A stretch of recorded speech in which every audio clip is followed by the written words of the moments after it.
Assalamualaikum warahmatullahi wabarakatuh. Kali ini kita akan membahas materi terkait perencanaan pemasaran. Untuk pengertian dari pemasaran sendiri, merupakan proses sosial dan manajerial yang di dalamnya individu dan kelompok mendapatkan apa yang mereka butuhkan dan inginkan dengan cara menciptakan, menawarkan, dan secara bebas mempertukarkan produk yang bernilai dengan pihak lain.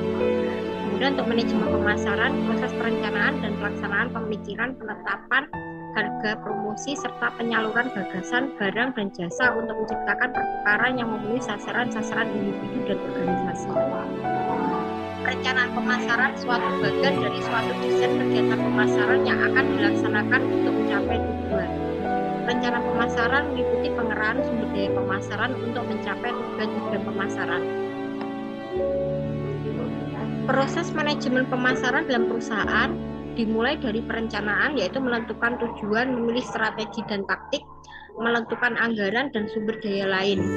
Pelaksanaan ada pengorganisasian, penempatan staf dan operasi, evaluasi, memperbandingkan prestasi dengan tujuan. Untuk umpan balik evaluasi sendiri, sehingga manajemen dapat menyesuaikan tujuan rencana dan pelaksanaan pada masa yang akan datang dengan lingkungan yang senantiasa berubah.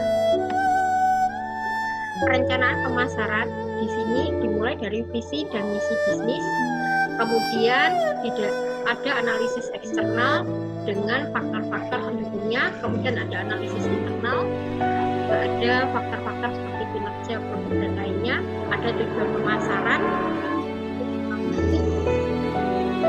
share, inovasi, kemudian ada strategi pemasaran, antara lain jelas strategi develop dan lainnya, kemudian ada implementasi, yaitu membangun keahlian implementasi dan evaluasi.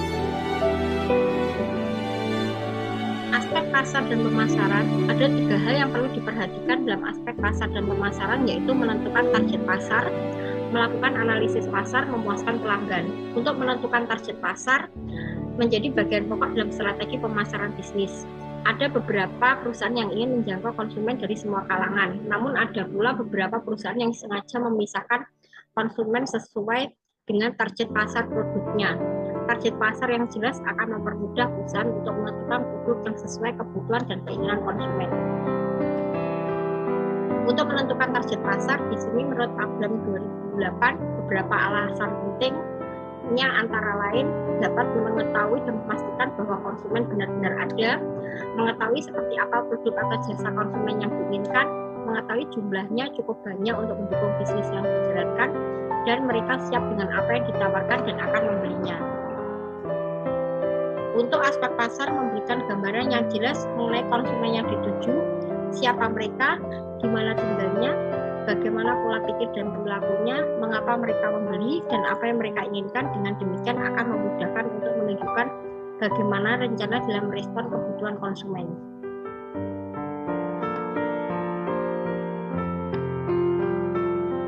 Kemudian ada strategi penetapan target pasar. Yang pertama ada strategi pemasaran tanpa pembeda, yaitu pemasaran yang melihat pasar secara keseluruhan tanpa membedakan target pasar tertentu. Kemudian ada strategi pemasaran dengan pembeda. Pemasaran ini membedakan target pasar sesuai kebutuhan konsumen.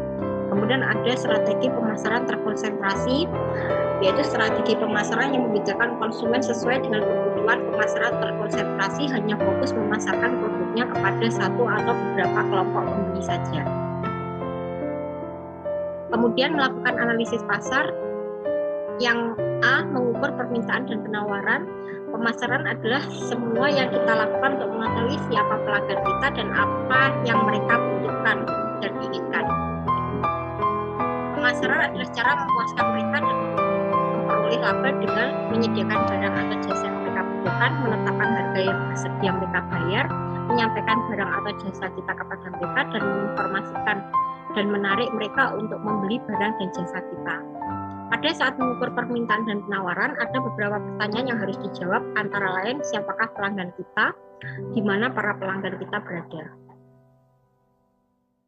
B, mencari tahu tentang pelanggan dan pesaing kita. Ada beberapa pertanyaan yang harus dijawab untuk mengetahui pelanggan dan pesaing. Antara lain, siapa pelanggan kita, barang atau jasa apa yang mereka inginkan, mengapa mereka menginginkannya, berapa harga yang bersedia mereka bayar, di mana para pelanggan berada dan di mana mereka biasanya berbelanja, kapan mereka berbelanja, seberapa sering mereka berbelanja, berapa banyak mereka berbelanja, siapa pesaing yang menjual barang dan jasa yang sama dengan kita, serta berapa hebatnyakah para pesaing kita. Kemudian yang C, mencari tahu apakah terdapat jumlah pelanggan yang cukup. Kita tidak cukup hanya mengetahui siapa pelanggan kita, apa yang mereka inginkan. Kita juga harus mencari tahu apakah terdapat pelanggan dalam jumlah yang cukup banyak. Tidak semua orang akan membeli dari usaha kita.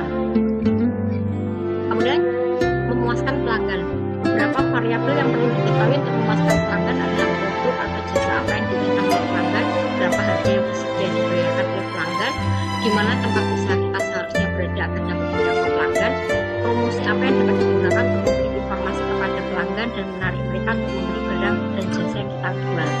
Variabel tersebut di atas disebut dengan marketing mix atau 4 unsur pemasaran. Dimulai dari produk, penghasilannya harus diperhatikan beberapa hal. Yang pertama, mengetahui apa kebutuhan pelanggan, sediakan apa yang dibutuhkan pelanggan.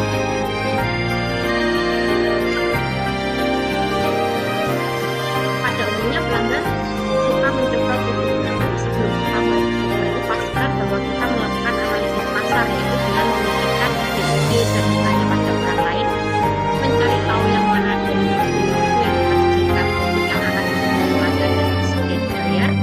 memastikan bahwa terdapat pelanggan dan jumlah yang cukup banyak yang menginginkan kita, memastikan bahwa pasar kita menghasilkan laba cukup tinggi untuk bisnis kita. Kemudian ada harga. Untuk menetapkan harga dari sebuah barang atau jasa perlu mengetahui unsur-unsur biaya yang terkait dengan proses produksinya. Terdapat beberapa metode dalam penetapan harga jual, diantaranya cost plus pricing method, kemudian markup pricing method. Sebelum menetapkan harga diperlukan beberapa informasi, antara lain mengetahui berapa harga yang bersedia dibayarkan oleh pelanggan, mengetahui harga pesaing-pesaing kita, mengetahui biaya-biaya yang dikeluarkan, dan mengetahui cara membuat harga kita agar lebih menarik pelanggan. Kemudian ada place atau distribusi. Bagaimana cara menjangkau pelanggan kita, perlu merancang saluran distribusi. Tipe saluran distribusi untuk menyampaikan produk pelanggan di sini yaitu distribusi langsung, yaitu menjual produk kita secara langsung ke pelanggan yang menggunakannya. Distribusi tidak langsung, menyalurkan produk dengan menggunakan pihak atau lembaga perantara. Lembaga perantara di sini antara lain pedagang, pengecer, dan sebagainya. Kemudian ada promosi, merupakan metode atau cara menarik pelanggan untuk membeli produk perusahaan.